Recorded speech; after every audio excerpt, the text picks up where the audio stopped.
The illustrious Jabba bids you welcome. I'm going to regret this. I'm Pete Mitchell. He's Peyton Jones. And this is the Church Planter Podcast, brought to you by Church Planter Magazine.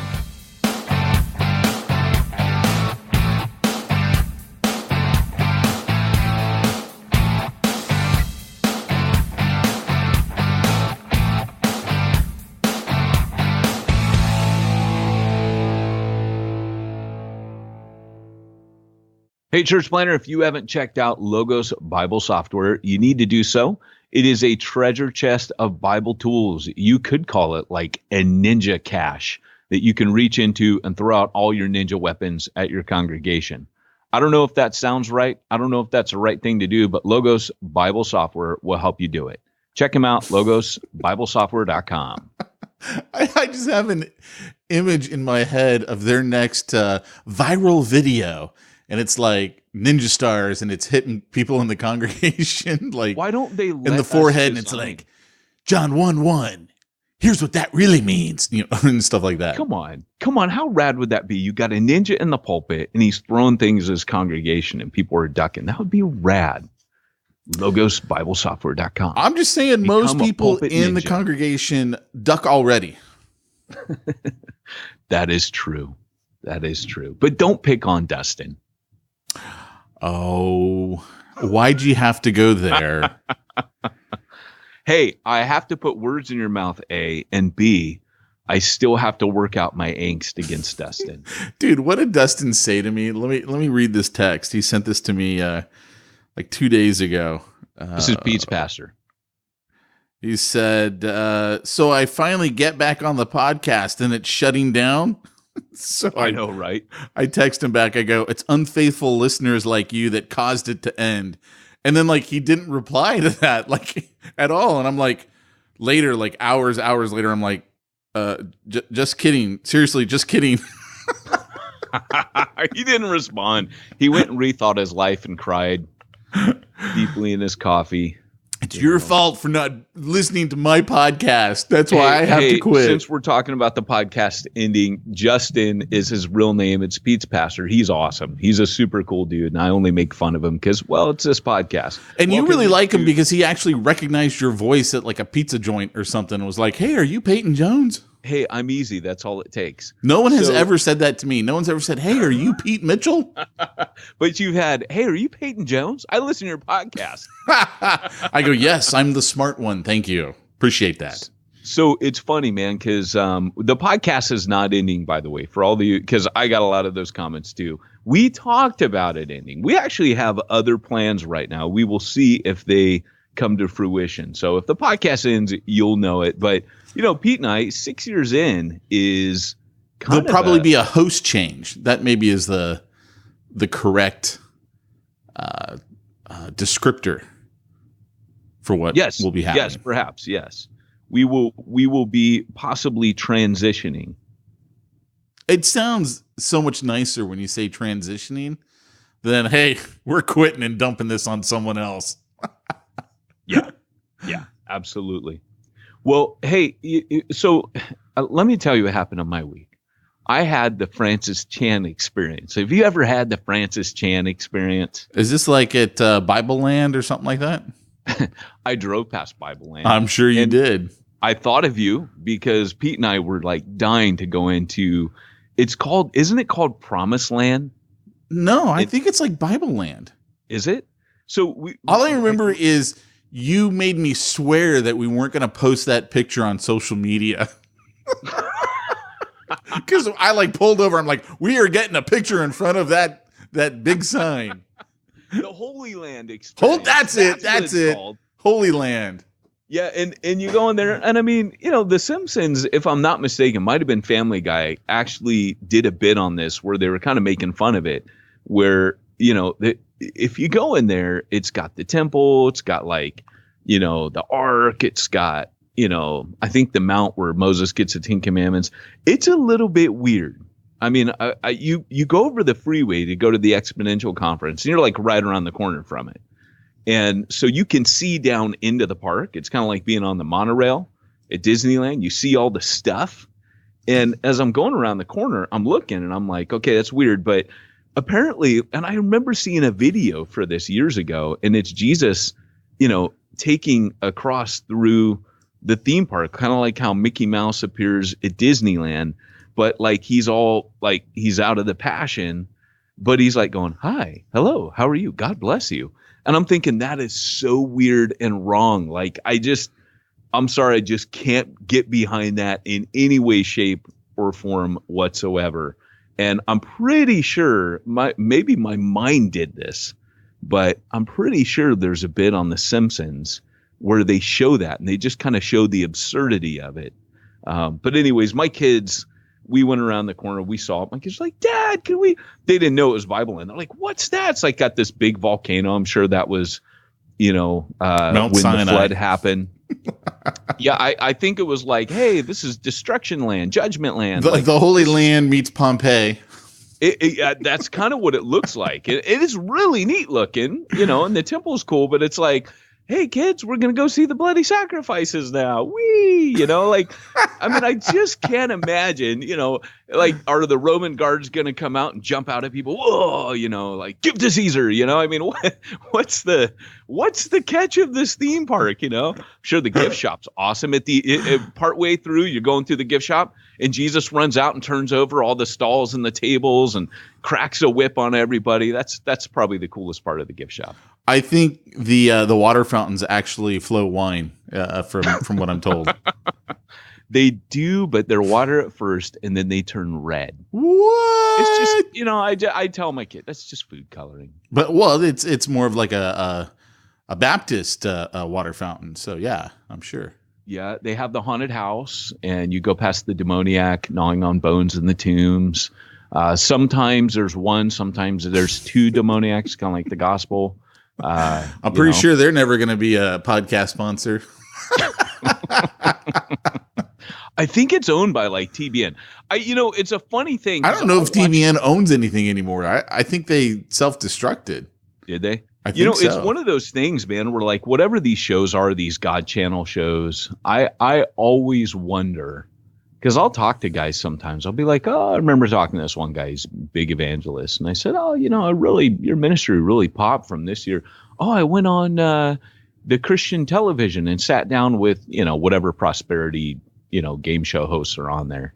And, it exploded after that. And you look at like Kirk Cameron and all these guys, they're good guys, but like I remember in my own denomination, we used to have guys that would go on TBN, and I was really torn about that. Like, I don't think that's right. Like, these are false teachers on there. And that used to really bother. It still bothers me. Like, to this day, I think, man, I just wouldn't, I don't care how much money you're going to throw at me. I can't be bought, man, for that. I mean, you can buy me otherwise, but I think there's a couple of ways to look at it. I think you could take on the Dr. Walter Martin look at it, which is, yes, I'm going to go ahead and use your platform to reach people. And I really don't care what you're preaching because I know what I'm preaching. Well, so when he went on, though, fair point. When he went on there to pick a fight. So they had him come on and they told him what he could and couldn't say. They told him, here's a guy, he's counter cult apologist, and they tell him, don't say anything against Mormons. You can't do that. He goes on there and he just tells them on TV, on live TV, oh yeah, they said something like, he said something about how Jesus, would he would say things like, you brood of vipers, John the Baptist, this and that. And he said, that's what's needed today. People that'll call it for what it is.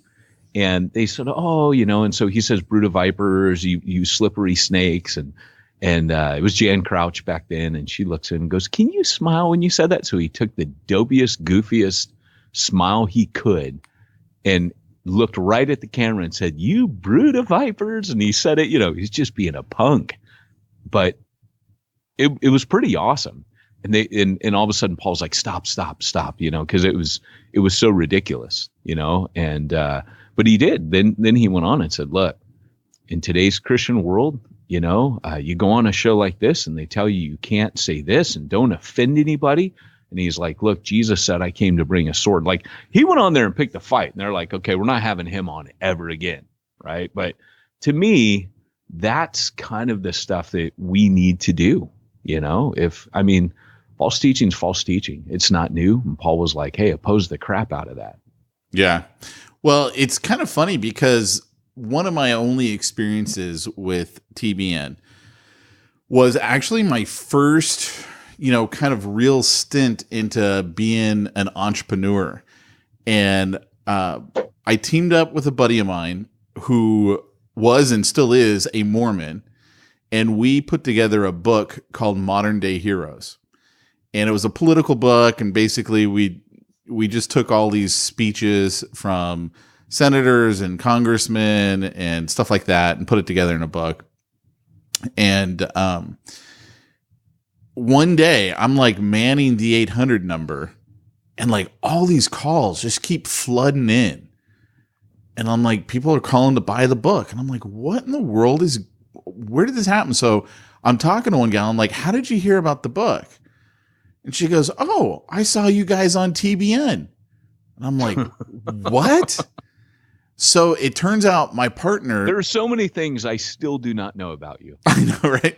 So it turns out my partner, he was on the planning commission for Costa Mesa, the city of Costa Mesa, which is where TBN was headquartered.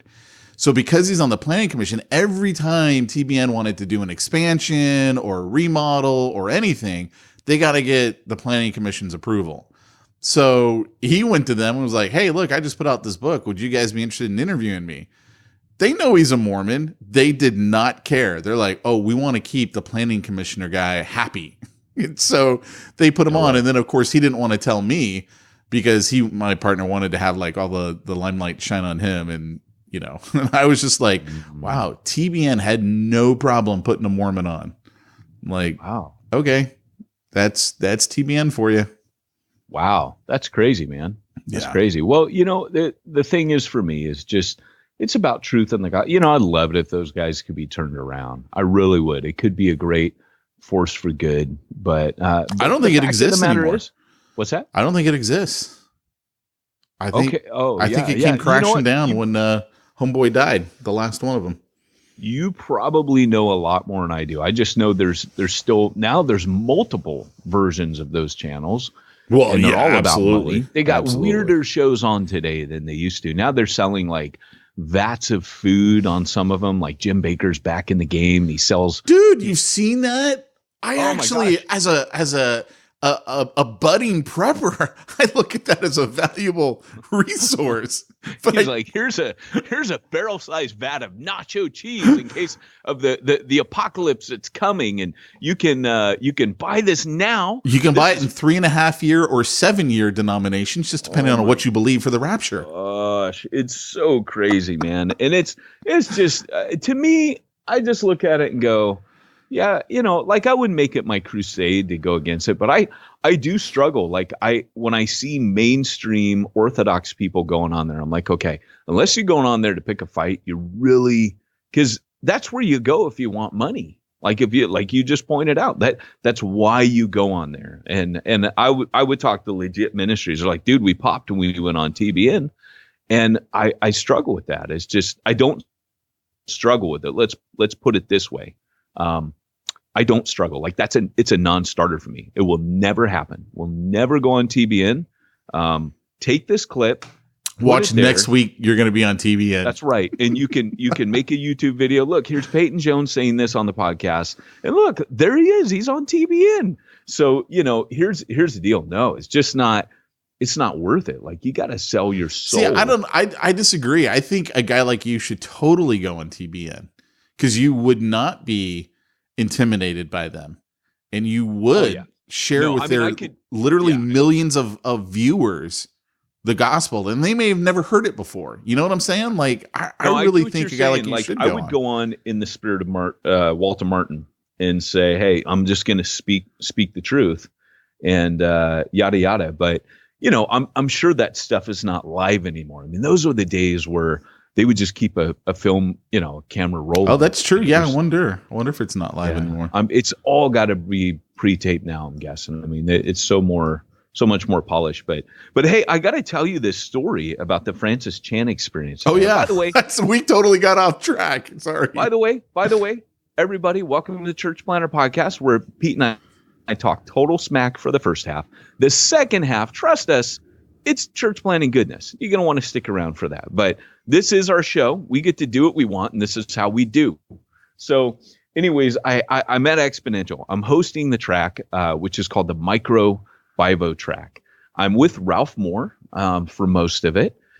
He's kind of like the only known level 5 multiplier. Francis Chan goes on stage and just brings a house down. I mean, you want to talk about somebody going up there, kind of cutting through status quo and giving a real prophetic message. That dude goes up on stage for 20 minutes. He talks the majesty of God. I mean, he's not even there to like talk the topic. You just knew like right away when he comes out there, dude's in the spirit.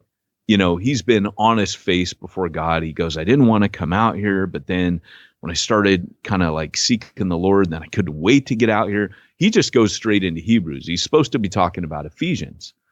Anyways, brings a house down. Just I felt bad because Albert Tate was following him, and I'm like, yeah, dude, that like what Francis did, it's kind of like, I think your session's done. I think, we scrap that and everybody just prays for the next like 20, 30 minutes, which never happens ever anywhere, at a conference. But it was kind of like, that's what needs to happen now. Everybody just needs to get on their faces. We just heard the voice of God. God just turned up in a big way. Boom, like change of plan, right? So anyways, we have the workshop immediately following. And this workshop is kind of like, they take us, they put us in this room. And Pete, you know how big the room at Refuge is that drove you away, right? That had no AC. That, if you cut that room in half, that was the size of the room they gave us for Francis. So I kid you not, the entire building, and it's a big building, the entire third floor of that building and part of the second floor, just getting up to it, like the elevators, you couldn't get in. So I'm going to my meeting. This building is like log jammed and I can't get in. And Ralph Moore calls me and goes, hey, are you coming? And I'm like, dude, I can't even get in the freaking building. And they're like, so he had to come get me. It was kind of like his hand was like a periscope. He was waving and he's like, he's coming down the hallway. I would think with as compact as you are, you should just be able to like squeeze in between everyone's legs. It's so funny you say that because Eden, that's exactly what Eden does. Eden goes, oh, I get in there. And she immediately starts going under people's legs. And Ender's like, no, Eden, come back. And anyways, but what was a funny part was, so Ralph comes, gets me, and everybody's all like mad because, I mean, dude, it was like the black hole of Calcutta. Like everybody was crammed in here. It's hot, sweaty. It's Florida. It doesn't matter that it's March, it's hot and sweaty. Everybody's all mad and grumpy. What's going on? Why is it like this? And everybody's mad. Doesn't matter. They're grumpy Christians, man. They're packed in like sardines. It's my people is what you're saying. Oh, dude. But like, you couldn't handle this. You'd be like, I mean, Jesus was in a crowd and he said, somebody touch me, but you'd be like, everybody's touching me right now. Like, this is not cool. So all of a sudden, like, so I go to Ralph and we get in there and we're fighting, man. He's like, hey, everybody move. This is Ralph Moore. I got Peyton Jones here. We got to start this thing. Everybody get out of my way. Like, Ralph's rad. He just takes charge, right? He makes it happen. Boom. We get to the front. We get back into the room. I get there and we're like, well, where's Francis? Francis isn't in our session. And all of a sudden, as if he were Jesus slipping through the crowd, in comes Francis. And what's happening, I'm watching it happen from the front of the room. We come through, nobody cares, nobody gets out of our way.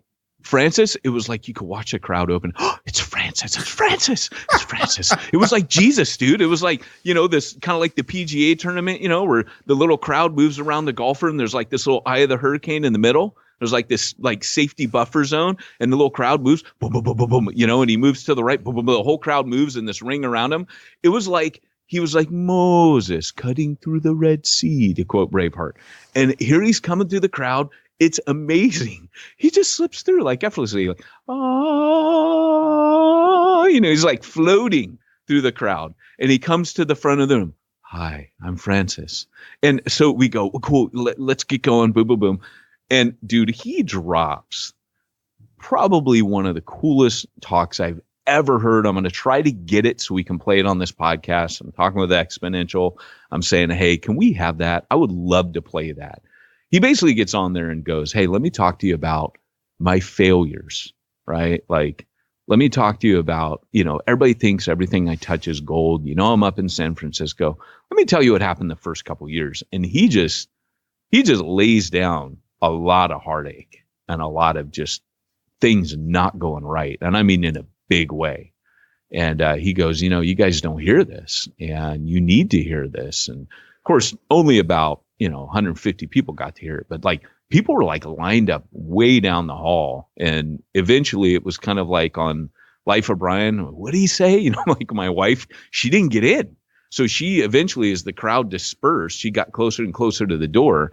And she goes, about halfway through, I could hear like, blessed are the cheesemakers, Remember that from Monty Python? No, I was never really a Monty Python fan. Oh, dude, Life of Brian. Yeah. The Sermon on the Mount, they're way back in the back of the crowd, and this fight breaks out because someone's like, hey, Big Nose, shut up. And they're like, who you calling Big Nose? It's totally non-politically correct, but funny as heck. They imagine, like, what it'd be like to be on the edge of the crowd. And one of them goes, what did he say? And this lady turns around and goes, I think he said, blessed are the cheesemakers. They're like, huh? And then one guy goes, they get all theological. Well, does he mean like cheese or does he mean all dairy products in general? If you've never seen that scene, you just need to YouTube that scene. And then the guy's like, hey, Big Nose, keep it down. I can't hear. Who you calling Big Nose? And then everybody turns around because they're all Jewish. And I can't, can I even quote that? Like, I don't think you can say that last line. No. Do you have to cut that out? I'm not, but I'm not being, okay, I apologize. I'm not being anti-Semitic. I'm just quoting to you the film, right? Get mad at Monty Python. But anyways, so what happens is, he's up there, he's talking, but anyways, eventually it's thinning out. But the point is, at the end, we had to let him through the side door. Like he still couldn't even, I guess he could have gotten out, but we let him out the side door. So he crashed through the Spanish speaking seminar. So if you were in that session, lo siento, which I think means I'm sorry, because my wife speaks Spanish. Oh, yeah, I don't. Yeah, nor me. I think lo siento means I'm sorry. If not, I think we all remember the only Spanish I know. Modelo? Mi dragón es muy rápido. Why do we never make shirts? Dude, I was thinking about some of the funniest lines from our podcast that we didn't bring up on episode 300. What's up with that? That was not backward masking, though. If you play that backwards, I will say Pete is a devil. I forgot about Mi Dragón. I forgot about the Principality of Sealand. I mean, I forgot about I never forget that, dude. I think about the Principality of Sealand all the stinking But time. we didn't bring it up on the podcast on the episode 300.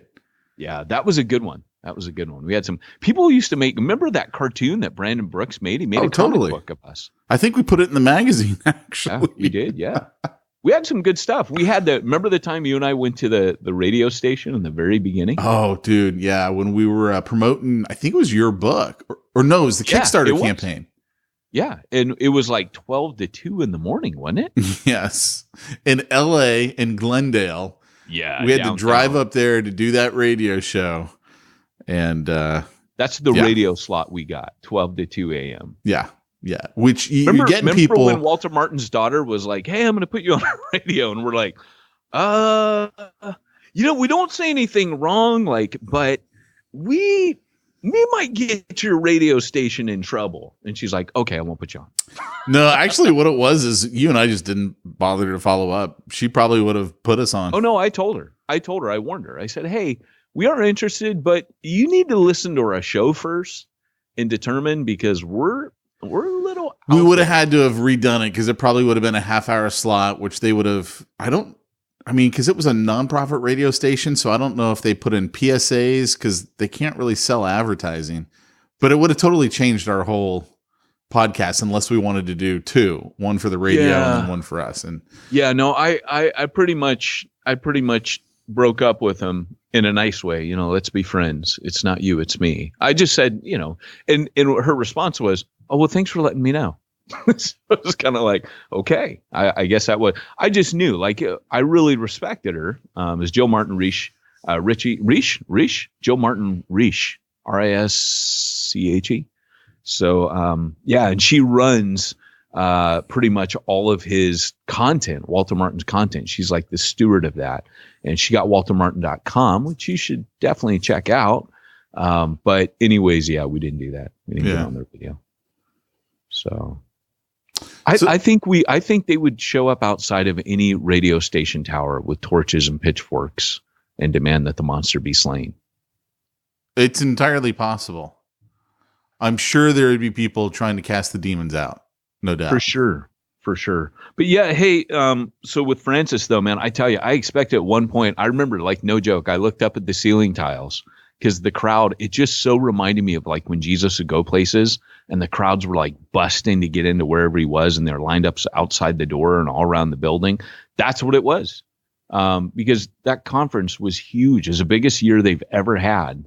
Really? And yeah, it was huge and packed out, like never seen it that packed. And here's Francis in this room that's the micro Bivo track, right? Like that. Actually, apparently we had the busiest sessions every time. Like people were out in the hallway every single session. I think they may rethink where they put that track. You know, I met. What did you guys focus on in micro Bivo? I only hosted. I didn't do any. I was right. But I mean, what did you guys focus on? Well, we just had like people come in and talk about micro church. Had people come in and talk. We had Brad Briscoe come and talk about bivocational ministry, and then we had a businessman who was like a pastor who had started up a business. He went back into business. He was a pastor. He went back into business, and then that's where things really took off. So, and that was pretty cool. You know, I would love to get all those recordings and make them available. So they were good. Then the last one was a woman who had this. She was a missionary in India, and she started empowering the locals. And I can't remember how many churches had been planted since, but she was like this little white girl with her guitar in an Indian village, and she shows this picture and she goes, "We all know that wasn't going to go too far." And she goes, "But you know, I realized, you know, I'm here to equip." And that's what she did. It was pretty phenomenal. My tracks, I felt like I was in the company of heroes the whole time. Interesting. And, yeah, it was really cool. So yeah, we only really focused on Bivo one session. Like I said, Brad Briscoe did his book, Rethink, and also co-vocational, I think it was called co-vocational church planning. I don't know. So I actually wrote I wrote an endorsement for it, and I read it, but I don't remember it because I worked with him. So, but he came and spoke, and I made fun of him a bit because he's a friend. That's what I do to friends. And but other than that, man, I thought people were gonna like pull this. I kept looking up the ceiling tiles, expecting people to like, you know, that those foam ceiling tiles would come off and someone lower people down to Francis, but that did not happen. It's probably a good thing. Yeah. And, you know, you would ask the question, is it lawful to heal someone at the Exponential Conference? There would have for sure been a debate about that at some point. And moving right along, we ready to get into today's topic? Yeah. Doc, kick us off. Great Scott! It's time for this week's topic. Let's get down to the nitty-gritty. Indeedy. So our topic today is creating margin for the things that matter in ministry. This is a theme that keeps coming back to me. I have been radically freed up for the last 6 weeks. I went from working full-time for North American Mission Board to contracting and now negotiating various contracts. And here's the deal. I didn't realize how much my time needed to be freed up. So in the last couple of years, I've lovingly called it my prison phase because I've had a job to do and I've had to work really hard on that. Now I'm freed up for about half my time is back to just being my own. And so I've been strategizing, you know, and really when I got away in Wales, it was kind of to to ask the Lord, what is it you want me to do? And of course, I'm getting ready to church plant. So yesterday, I went and met with all of the pastors in North County, San Diego. I had a prayer meeting in the morning for my church plant coming up with, another couple is going to be planning with us. We're the very beginning of a core team, and it's all kind of starting to pop and move along, but I didn't have time for this before. And it's made me kind of sit back, especially after I read an email from Ralph Moore, ralphmoore.net. He's got an email. If you want to ever check that out, you can sign up to the list. And it was, if you're too busy, you can't disciple. Now, Ralph Moore has discipled over the last 50 years, 3 people at a time consistently for 50 years. And I can't remember how long he disciples them. I think it goes for about 6 months to a year, something like that. But out of his ministry, because he's nonstop disciple for 50 years, he's out of his church plants in his ministry and discipleship, 2,400 churches have come. It would be like if I disciple people that keep discipling people into church planters and leaders. That's what's happened. Not all of them become leaders, but he disciples in plants, and those plants plant plants at plant plants, and 2,400 and something churches come out of that. So they call him a level 5 multiplier. And he says, it's not sexy. It's not fancy. I just always make sure I'm discipling. And if I look back on my ministry, that is where the lasting fruit is. It's like that woman in India. It's not what I'm doing. It's who I'm pouring into that has led to lasting fruit. Because if and you look at Jesus, right? Jesus pours into 12 guys. He's got 3 years of active ministry, and the majority of his time is spent pouring into 12 other people. So the topic today is creating that margin for discipleship, creating margin for what truly matters. And after all, Matthew 28, we're called to make disciples.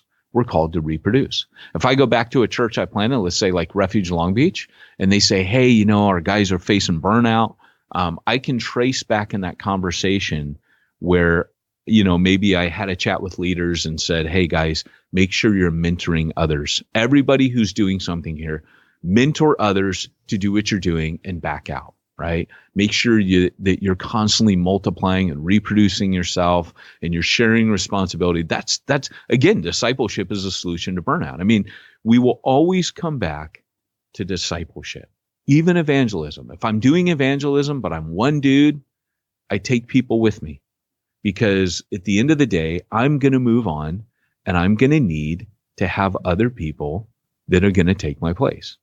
So, how do you create margin? That's so first that's just kind of setting it up, and then we'll come back into the question of how. So any thoughts on that, Pete? No, sir. Oh, come on. You're not just paid to sit there and look pretty, No, sir. I have no thoughts. Well, I have enough for both of us, Pete. That you do. I do. So here's the deal. The idea of how to create margin. I like Bob Newhart's sketch where he says, just stop it. That's pretty much it. Just create margin. Oh, dude, that's such a great clip where he's like, I heard you're a counselor. Oh, yeah. Maybe I should tell you about my billing. Okay. How do you bill? Well, it's $5 for the first 5 minutes. And if we take less time, there's no refunds. Right. What if we need more time? We won't. And then they start telling the story, and he's like, okay, here's my advice. Stop it. Yeah. What do you mean? I can't tell you how many times I've sat here in an office and I've told someone to stop it, and they've asked me that same question. Stop it. It's such a great. You have to watch it. The girl's face in that is like it's both of them. Oh, it's both of them in that. It's such a well done skit. And it was Saturday Night Live, wasn't it? I think it was, because it was like a little 5-minute skit. He's just like, stop it. By the way, just to enrich your life, church planner, because I know you need to laugh a lot. You need to go on to Saturday Night Live and find the skit that was from this past week about the ladies that were trying to do keynote and PowerPoint presentations. It's these two guys or trainers that come into a company and they take the two old lady receptionists. Everybody has to do like little group presentations, and you have to, I don't even know what the name of it is, but it was from last week. It was, if you Google Saturday Night Live PowerPoint, or whatever, oh my gosh, dude, it is the funniest stinking thing. It's totally appropriate. Nothing wrong on it. So you're good, but you need to laugh and you need to watch that. But anyways, yeah. So, I mean, I could say like, oh, just create it, but there are strategies. So if I'm looking at creating margin in my life, there's a couple things. Number one, I'm a firm believer that if you want to create margin, you need to first set boundaries. So I believe in a schedule. I years ago was in ministry. I was a workaholic.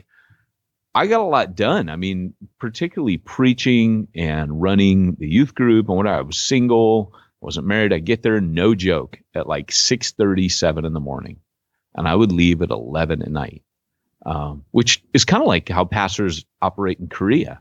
I would get these pastors come to me from Korea when I was in Wales, and they would come to do their doctorate, and they would show up like 90 pounds, and they get like 4 hours sleep a night.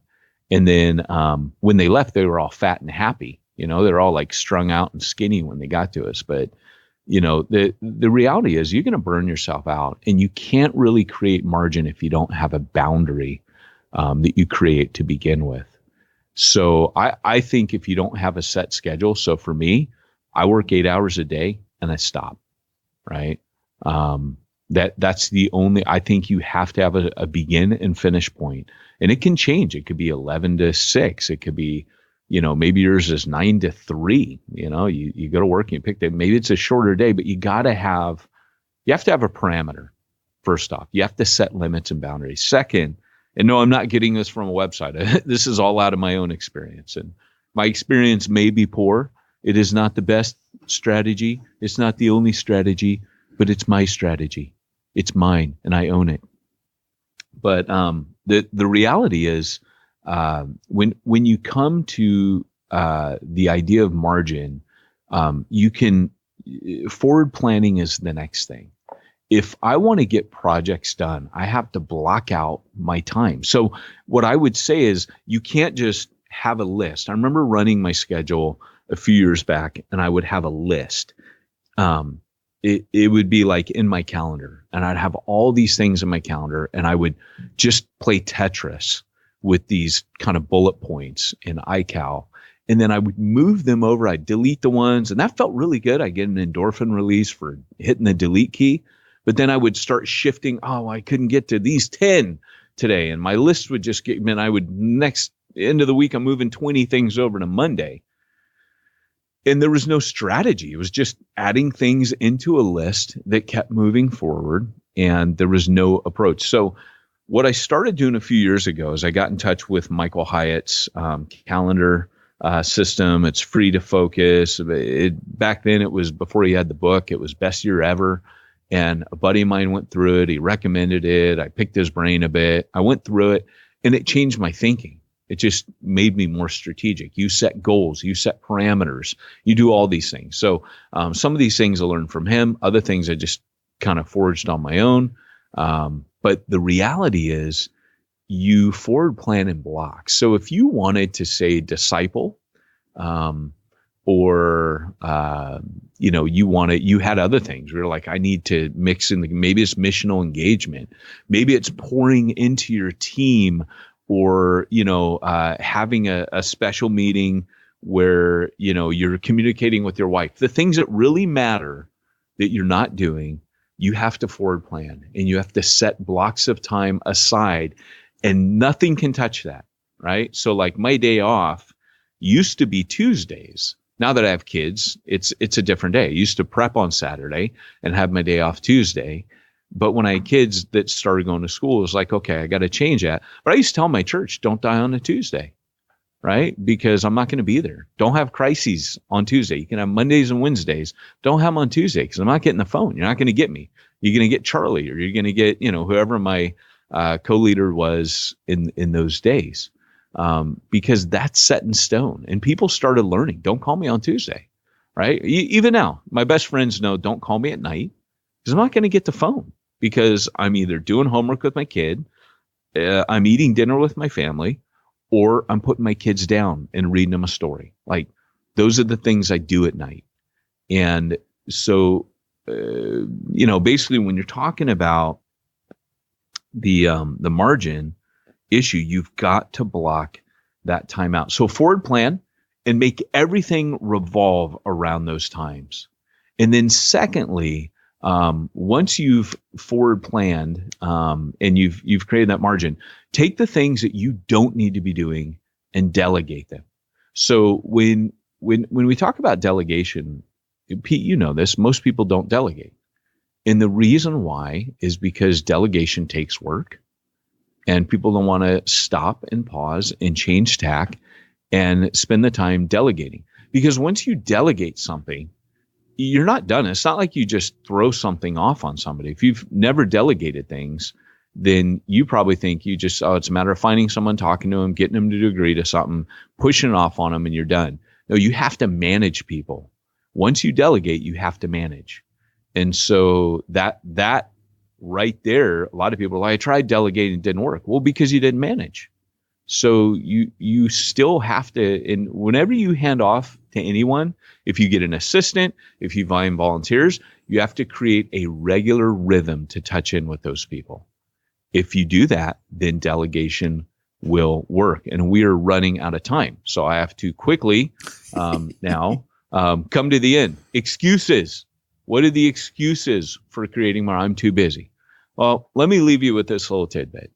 I always tell guys when I was working for NAM and I talked to guys and I'd say, like, we'd find church planners that were busy and successful, and we'd say, hey, come, this will take 10, it was actually 5% of your schedule. We'd work it out for them. 4 hours a week, 5% of your schedule, or I guess it was 10% if they work a 40-hour week. So it's 4 hours of your time every week. 4 hours of prep one week, 4 hours of meeting with other leaders you're developing the next week. And they'd be like, well, I don't really have time. We're like, whoa, wait up. Jesus told you to make disciples, right? Yeah. And you're telling me you don't have 10% of your schedule to devote. So like, what in the heck else are you doing? Like, if the other 90% of your time, if it's not, we're giving you a system to actually develop and disciple other church planners. You're telling me that you can't devote 10%? Then brother, I think you need to relook at your entire ministry and what you've been doing from the ground up. Because if that's the case, you're failing in the Great Commission pretty radically. And so I'm going to leave you with that tidbit, Pete, because, we're out of time.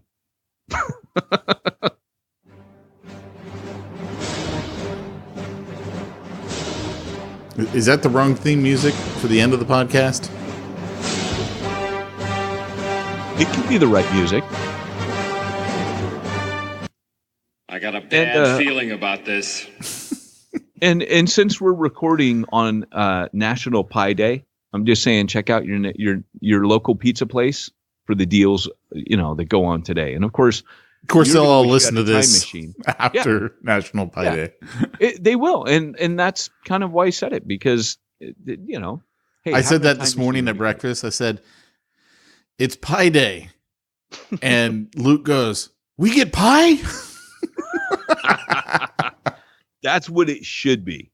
But hey, guys, while you're busy creating all this margin, forward planning, and doing all those things, you need to be delegating all of your financial stuff, all of your bookkeeping, all of your IRS compliance. And Pete, how would they do that? Mr. Jones, the reality is they need some outside people who specialize in that. And we happen to know a guy. Name is Josh Henry. Over there at simplifychurch.com. Simplifychurch.com. simplifychurch.com. Did you say simplifychurch.com? I said simplifychurch.com, and you can go hook it up with Josh Henry. That's what I thought you said. Well, guys, thanks for joining us today for the Church Planter Podcast, where we tell you, I don't know why I'm doing this. If you want to reach the ones nobody's reaching, you need to go where nobody's going. You need to do what nobody's doing, like Francis Chan. I made my money the old-fashioned way. I got run over by a Lexus.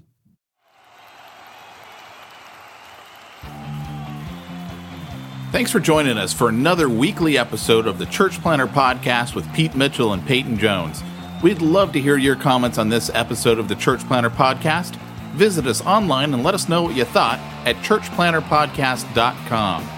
If you subscribe to us via iTunes and have enjoyed the podcast, leave us a positive review.